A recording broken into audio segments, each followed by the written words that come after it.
Marcelo Mansfield, vamos à nossa entrevista? Vamos lá. Ele está tirando, pelo menos é o que parece na internet, ele está bem popular na internet, está indo até em programa de televisão, e é o que tudo indica, pelo menos o que os vídeos da internet mostram, é que ele está tirando risada dos fiéis em seus cultos, com piadinhas de humor entre um sermão e outro, Marcelo Mansfield. Pastor Cláudio Duarte.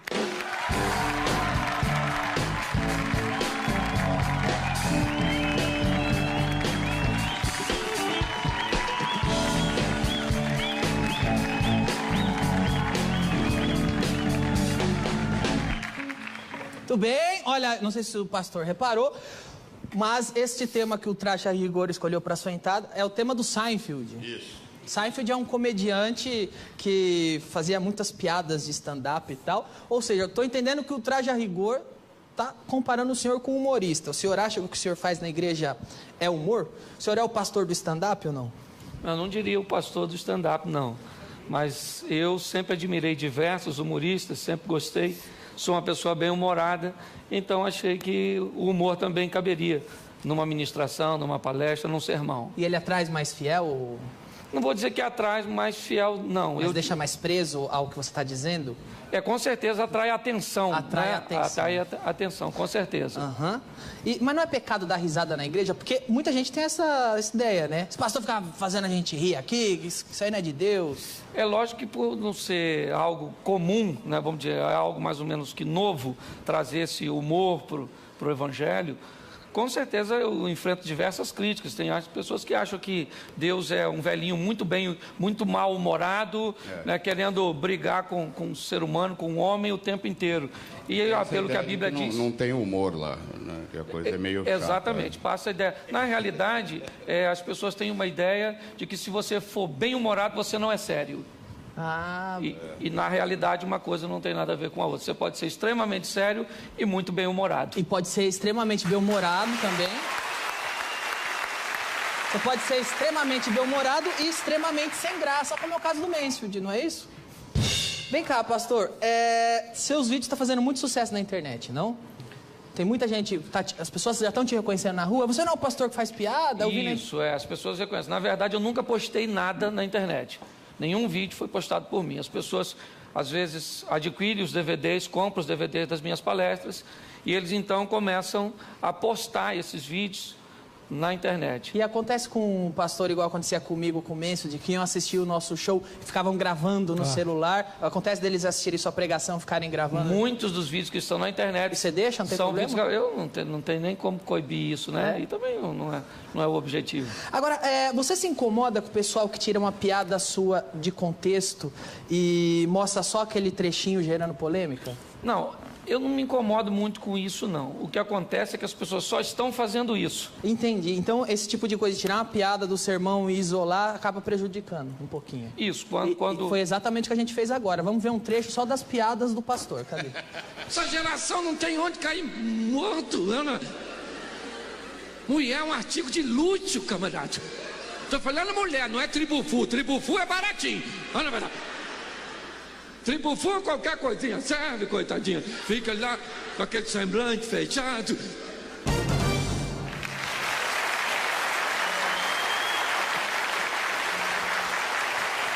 Eu acredito que isso chama um pouco a atenção, porque a Bíblia não é um livro muito engraçado. Quer dizer, no começo, até que tudo começa bem, mas no final, parece que tem um apocalipse acontecendo. Então, você acha que Deus tem humor? Eu vejo um Deus muito bem-humorado. Quando eu me deparo com a Bíblia, em diversos, até porque o fundamento das minhas mensagens sempre vem na Bíblia. O princípio é bíblico. Às vezes o humor ele só vem para agregar algum valor, para, às vezes, atrair um pouco mais a atenção. Mas se você olhar para o Jardim do Éden e observar no início, né, Deus onipresente, onisciente, onipotente, chega no Éden e diz: Adão, onde você está? Ele só pode estar brincando. Na verdade. Porque se ele não é onipotente, onipresente, onisciente, como é que ele está perguntando? Onde você está? É ou não é? Então, se você pegar diversos textos bíblicos, por exemplo, Jesus, ele está no Getsemane, aguarda do templo, vem prendê-lo, todo mundo naquela adrenalina, os discípulos com medo, e quando os guardas chegam, Jesus se aproxima dos guardas e diz: posso ajudar? Vocês estão procurando alguém? Então, se isso não é senso de humor, ele chega diante de um tanque onde está diversas pessoas doentes, ali tem um paralítico, ele se aproxima do paralítico e diz, você quer ficar são? Isso é uma pergunta, se você analisar, não, o que eu vim fazer aqui todo dia? Não, eu vim aqui de bobeira, só ver os outros ficar curados e eu vou para casa todo dia doente. Perfeito. Né? Aliás, é que tem uma coisa, uma piadinha que Jesus fez que só pegou bem porque ele era Jesus. Chegar para um aleijado e falar, levanta e anda. Mas se o cara não levanta e anda, ele tá ferrado. Isso é coisa que se fale para um cara desse e tal. Ele chama um cego, por exemplo, que chamava por ele desesperadamente, e quando o cego chega à presença dele, depois de inúmeros obstáculos vencidos, ele diz, o que você deseja que eu faça por você? O cego diria o quê? Eu queria um cão-guia, uma bengala magnética, sei lá, alguma coisa desse tipo, entendeu? Então, com certeza, eu vejo muito bom humor em Deus, em Jesus. Eu tenho essa visão bem-humorada. Se as pessoas vão concordar com isso ou não, tem uma frase de Chaplin que eu gosto muito. Se você tivesse acreditado nas minhas brincadeiras de dizer verdades, vocês teriam ouvido verdades que eu teimo em dizer brincando. Muitas vezes eu falo como um palhaço, mas nunca desacreditei na seriedade das pessoas que ouvem. Então, esse é meu posicionamento. Você, pastor recorreu ao humor para atrair atenção ou já era meio comedião mesmo antes? Não, eu tive uma infância muito dolorosa, muito difícil, então me tornei muito introspectivo.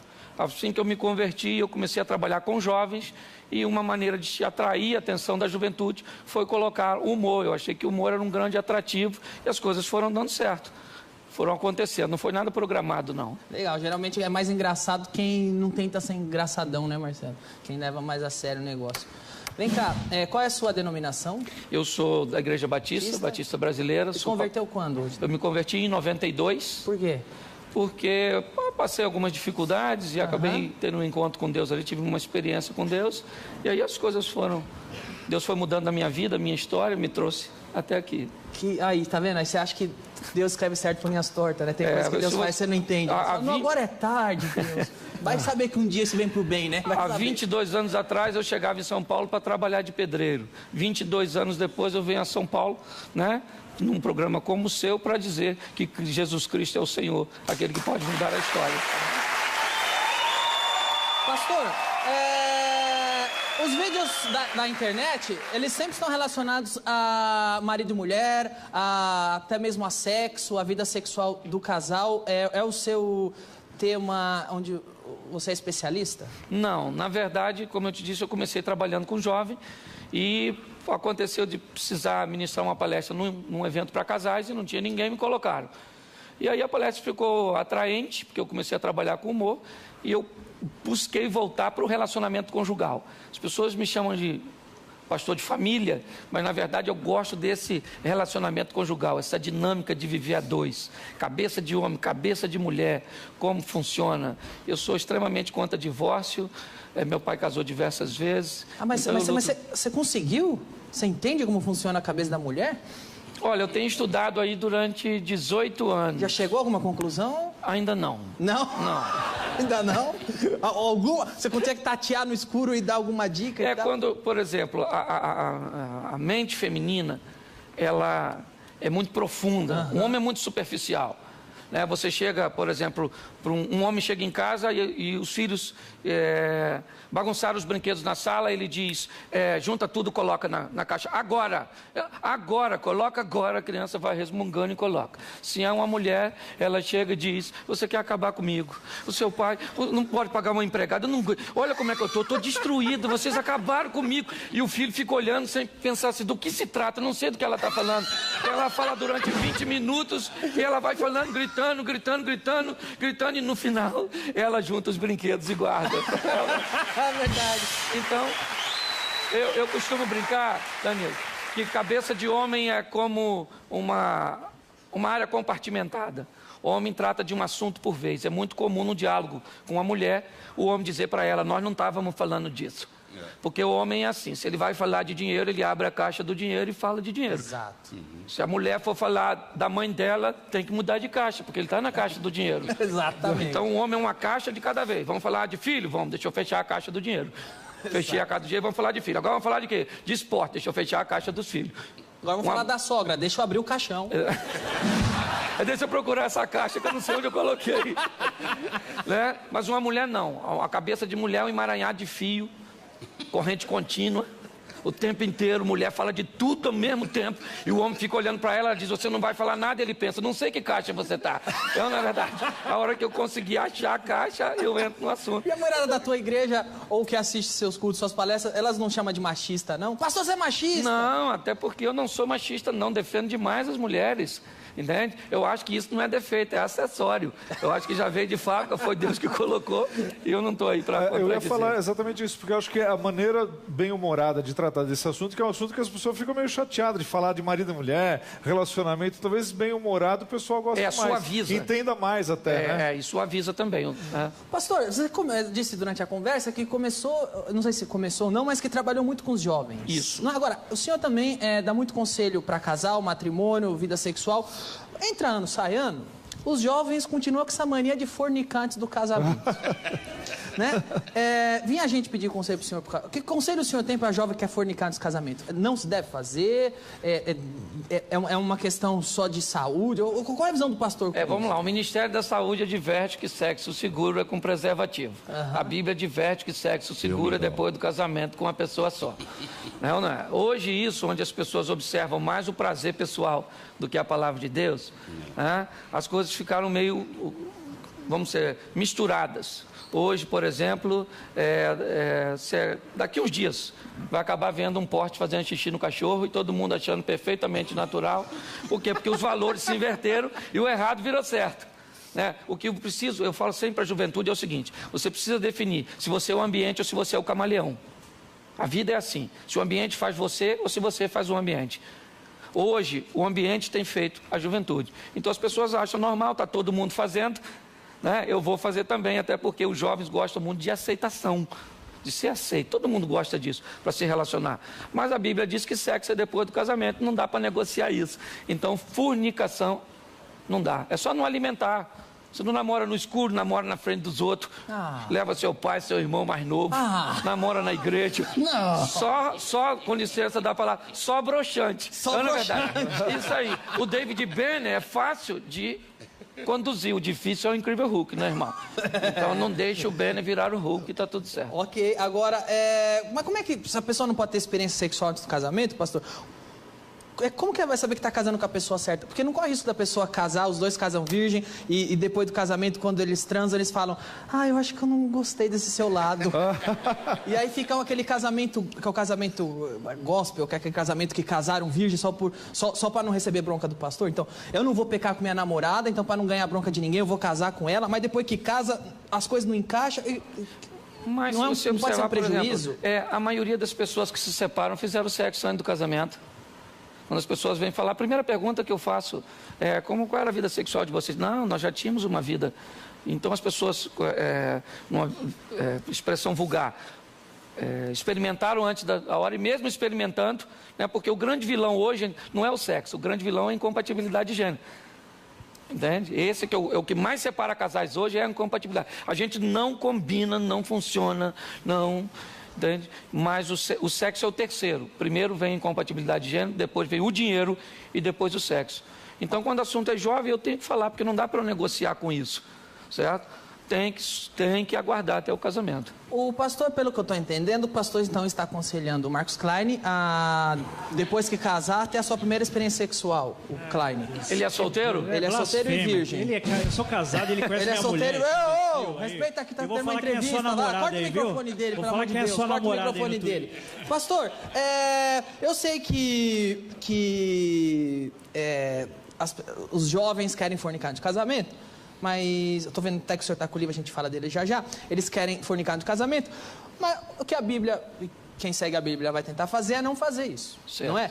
E talvez por isso eles achem um ou outro atalho para conseguir uma coisa parecida com sexo, que talvez não seja bem sexo, e é isso que eu vou perguntar pro senhor agora através do nosso joguinho Peca ou Não Peca?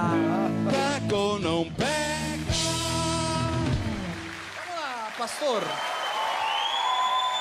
Eu quero saber se peca ou não peca. Primeira dúvida, a pessoa que antes do casamento canta no karaokê. Ela peca ou não peca? Peca. Peca. Peca. Não pode cantar com o microfone. Não pode. Não pode cantar. Peca. Depois de casado? Eu prefiro não responder. Tá ok.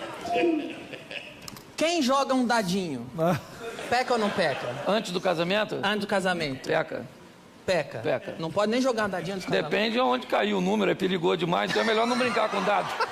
A que distância se deve ficar do abismo? Quanto mais longe, melhor. Quem faz 3-0, peca ou não peca? Peca. Peca, eu até já falei isso, porque ninguém é capaz de fazer isso pensando num pé de couve. É ou não é verdade? Ok. Ou, você tem que imaginar alguém para pensar. Ok. Eu não sei como falar isso, pastor. Pode ficar à vontade que eu respondo. Transar na bunda, peca ou não peca? Peca. Peca? Peca. Mesmo casado? Mesmo casado. Ok. O Márcio Ribeiro, um comediante amigo nosso, faleceu esse ano, pouco antes de falecer, esteve no programa e ensinou o público do programa a fazer um brinquedinho. Eu vou mostrar o brinquedinho que ensinou a fazer e depois você me diz se quem usar o brinquedinho peca ou não pega. Vamos lá? Peca ou não peca? Nós vamos fazer uma experiência agora para pessoas grandinhas. Você pega uma lata de cerveja, você põe... Uma esponja. Uma esponja. Que legal. Isso aqui vai ficar assim. Com a boca melhor, né? Que é isso, tio Márcio? Qual é o nome? Vamos lá, o nosso amigo Márcio Ribeiro ensinou a fazer aquele brinquedinho. Pastor Cláudio, brincar com aquilo, peca ou não peca? Com certeza peca. Peca também. Peca. Mas não é um ser humano, é uma lata, mesmo assim? O problema é o seguinte, é a mente da pessoa. Hoje, por exemplo, essa sensualidade está bombardeando todo mundo. Então está tudo precoce demais. Hoje fica grávida uma adolescente por minuto no Brasil. Grande parte delas, né, são mães solteiras, até porque adolescentes, o garoto que engravidou não tem condições de manter. Então, olha para onde a sociedade está caminhando. Então, o que a gente busca é trazer um equilíbrio sexual. Hoje vai vender sapato para uma mulher pelada, perfume para uma mulher pelada. Você abre uma revista, uma mulher pelada. Você vai ler a Bíblia online, de repente aparece lá a foto de uma mulher pelada. Ainda escrito, clique aqui. Não é verdade? Não é? Eu imagino uma pessoa casada que sai na rua, outdoor, mulher pelada. Não? Pega o ônibus, cartaz de mulher pelada, né? Tá no ponto de ônibus, cartaz de mulher, chega em casa, fala agora pra mulher e fala: amor, vou dar um rolê na rua de novo. Você me falou que tem homem fruta, mulher fruta, é homem banana e mulher abacaxi? Foi uma mensagem que eu fiz sobre homem banana, mulher abacaxi. O que seria isso?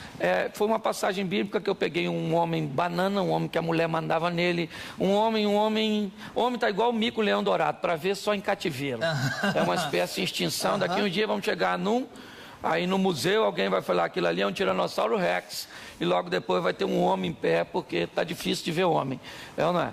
Então, eu simplesmente fiz uma analogia dos homens bananas, que não tomam decisões, que não tomam atitude, que deixaram as coisas se inverterem. E mulheres difíceis de descascar, mulheres ruins. A Bíblia diz que tem ocasião que é melhor você morar no deserto do que com determinadas mulheres. Foi uma brincadeira, uma analogia que eu fiz, né, dessas duas frutas com comportamento feminino e masculino. O senhor disse no início da entrevista que acha que a mulher pensa assim porque foi Deus que fez e tal, e que é um acessório.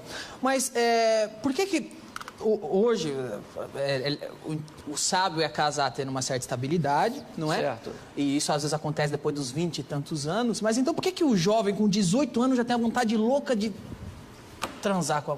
Mas isso é fisiológico, né?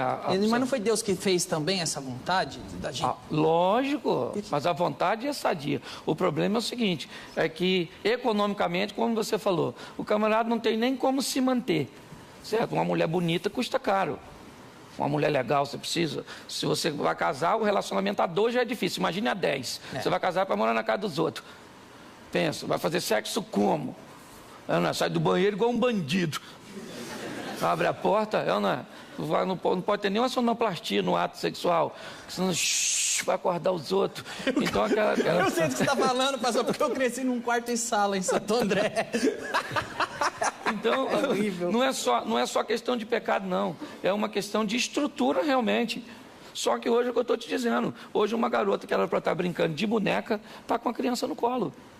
Isso não é um princípio bíblico apenas, não. Isso é uma questão moral. Uma questão, ele não tem condições, não tem. Tô vendo o livro na mão do pastor, eu falei que ia falar dele. Sexualidade, muito obrigado, sem censura. Sem censura mesmo?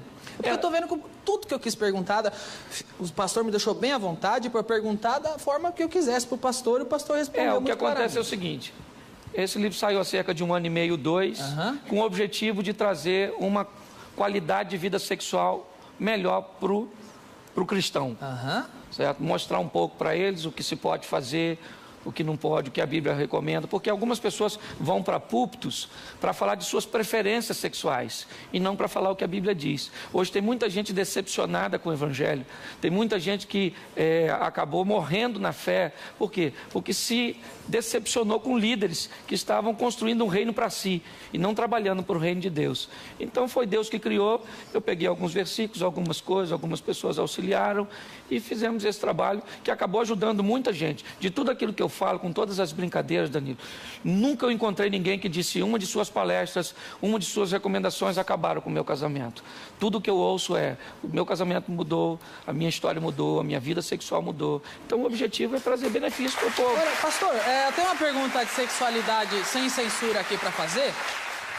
O que seria o adultério? O adultério seria eu trair minha esposa com outra mulher. Mas se eu sou casado e eu e minha mulher diz, não, você pode, vamos nós dois no swing, os dois, eu dei o consentimento para minha mulher ir no swing comigo, me trair, e ela permitiu que eu traísse ela, e eu permiti que ela me traísse. Ainda assim, adultério isso? O que acontece é o seguinte, a Bíblia diz que a única nudez que eu posso ter acesso é da minha mulher, e não interessa se ela consente ou não, porque ela não tem autoridade máxima sobre mim. A maior autoridade sobre a minha vida é Deus e não minha esposa. Entende? Então eu acho que isso é uma coisa que deveria ser conversada previamente. Por isso que eu acho que a coisa mais importante no relacionamento, mais do que o sexo, é o diálogo. O Danilo ficar olhando, por exemplo, a minha revista, acho que não. Olha, não deixe os jovens da sua igreja ver isso, tá, pastor? Isso aqui é horrível, tá bom? Pastor, agora, você tem um conselho para lidar com TPM? Rapaz, TPM é um negócio complicado. Eu daria um versículo bíblico para TPM. Fugir da aparência do mal. A mulher está com TPM, deixa ela quietinha. Não é verdade. Vai embora, vai dormir, vai jogar tênis, futebol, vai fazer alguma coisa e deixa esse negócio passar, porque como é que vai fazer? Né? Alguns homens acham que isso é besteira, mas alguns deveriam simular um dia uma menstruação. Então, só para entender, só a menstruação em si. Pegar um absorvente, colar em si, andar com aquilo de 5 a 7 dias colado. Tá certo. Talvez ele ia entender um pouco, né? Que isso se dá, e ainda se dá o luxo de não poder usar um OB. Pastor, foi muito legal ter o senhor aqui. Muito obrigado por vir. Pastor Cláudio Duarte, foi um prazer recebê-lo. Prazer foi meu. Muito obrigado por vir. Obrigado.